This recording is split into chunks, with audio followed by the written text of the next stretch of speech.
Hello students, this video is for grade 1st. So let us start.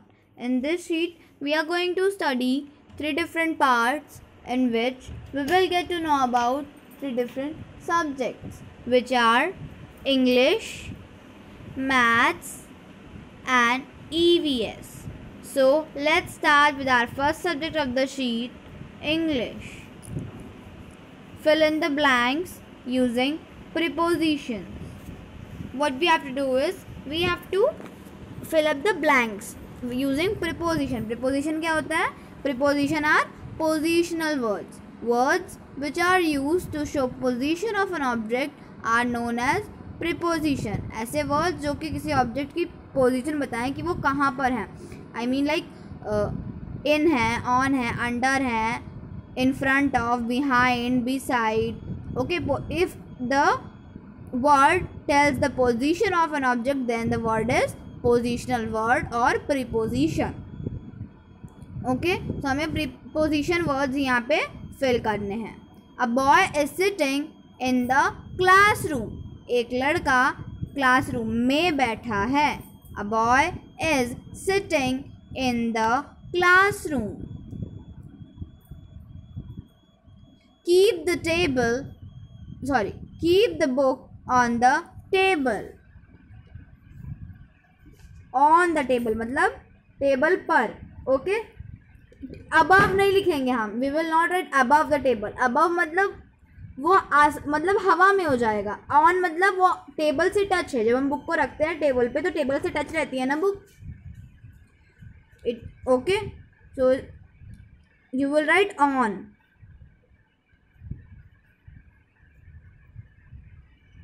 See, like this.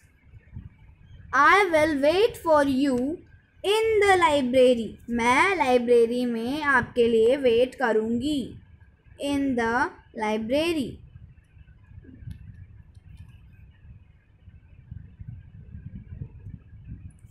Next, the cat is hiding under the bed. Cat कहाँ hide कर रही है? Under the bed.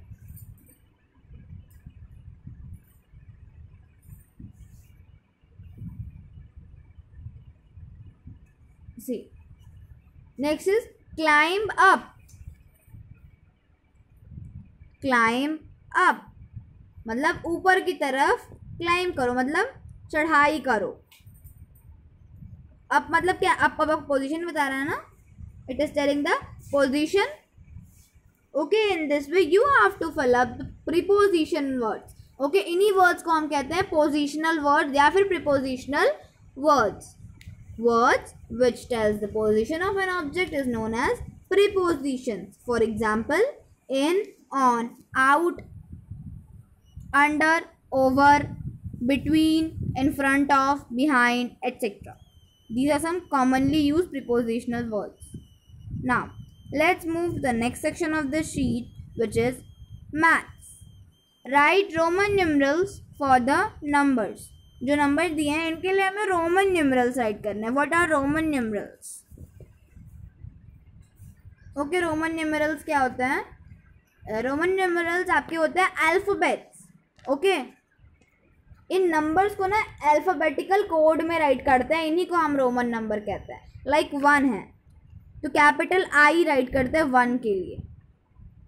Okay, this 2 है तो कैसे right करेंगे? Capital I जो है आपका वो 2 टाइम्स राइट होगा. कैपिटल ही रहेगा दोनों. Okay, like this. देन 5 है तो 5 राइट होगा we.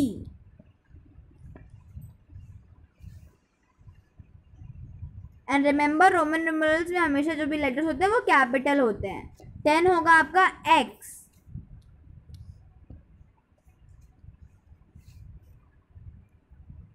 Okay, these are some of the numerals that you have to learn. इन्हें आपको लर्न करना पड़ेगा और फिर कुछ प्रोसेस में बताऊंगी so that you can understand it easily.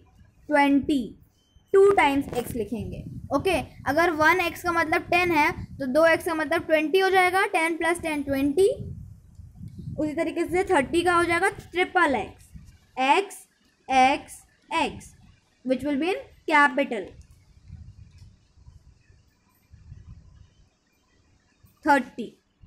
Then 40. 40 का मतलब हम 4 टाइम्स x नहीं लिखेंगे, it will be XL. Okay, L की वैल्यू होती है 50 और x की वैल्यू होती है 10. तो जब हम 50 में से 10 को सब्ट्रैक्ट करेंगे, so what will it become? 40.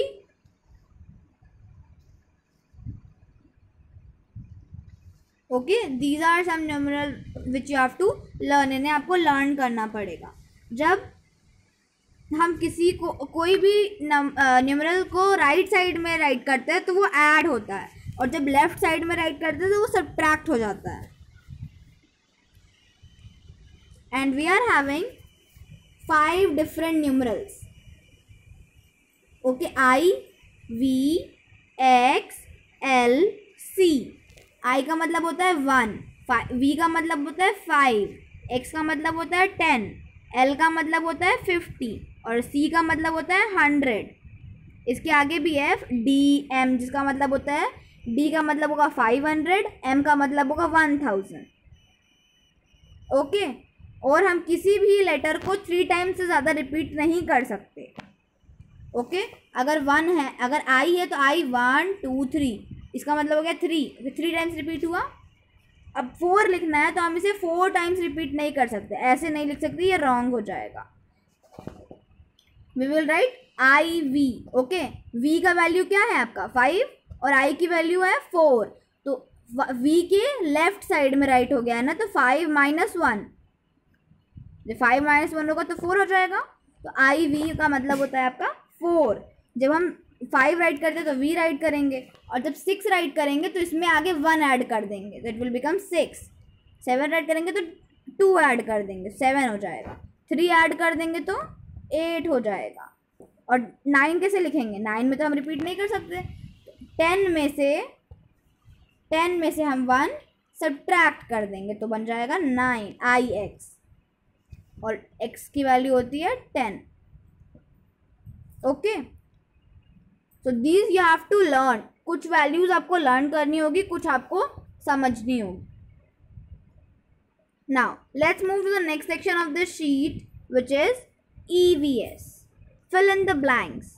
Okay, in this we are talking about seasons and what kind of clothes we wear in seasons.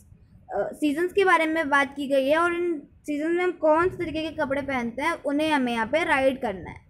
Like we wear dash clothes in summer. Summer में हम कैसे कपड़े पहनते हैं? Cotton clothes to keep us cool. We wear cotton clothes in summer. And what kind of clothes we wear in winter? Winters में हम कैसे कपड़े पहनते हैं? वुलन, मतलब ऊनी कपड़े, to keep us warm. I have told you ना, cotton clothes keep us cool. Cotton clothes क्या करते हैं? हमें ठंडा रखते हैं, और वुलन क्लोथ्स हमें गर्म रखते हैं.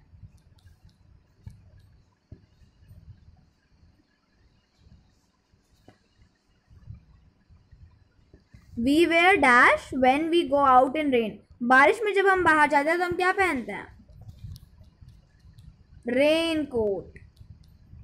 We used to wear rain coat in rainy season when it is raining. When we wear standard set of clothing when we go to school, which is called, एक स्टैंडर्ड सेट ऑफ क्लोथिंग होती है. जब आप school जाते हो तो आप एक पर्टिकुलर ड्रेस पहन के जाते हो, जो कि सिर्फ आप ही नहीं, आपके क्लास के हर एक बच्चे पहनते हैं, आपके स्कूल का हर एक बच्चा पहनता है. तो वो एक स्टैंडर्ड सेट ऑफ क्लोथिंग होती है जो स्कूल डिसाइड करता है. उसको हम क्या कहते हैं? Uniform. We call it uniform. और यूनिफॉर्म सिर्फ स्कूल का ही नहीं होता है, अलग अलग प्रोफेशंस का भी होता है. लाइक पायलट कैसे ड्रेस पहनते हैं? वाइट कलर का. और जो आर्मी ऑफिसर्स होते हैं वो कैसा ड्रेस पहनते हैं? वो उनका यूनिफॉर्म होता है. Okay, so this was all about today's sheet. I hope you all have understood this sheet very well. If you are having any kind of doubt related to any question, any topic or any subject, you can ask me. Thank you.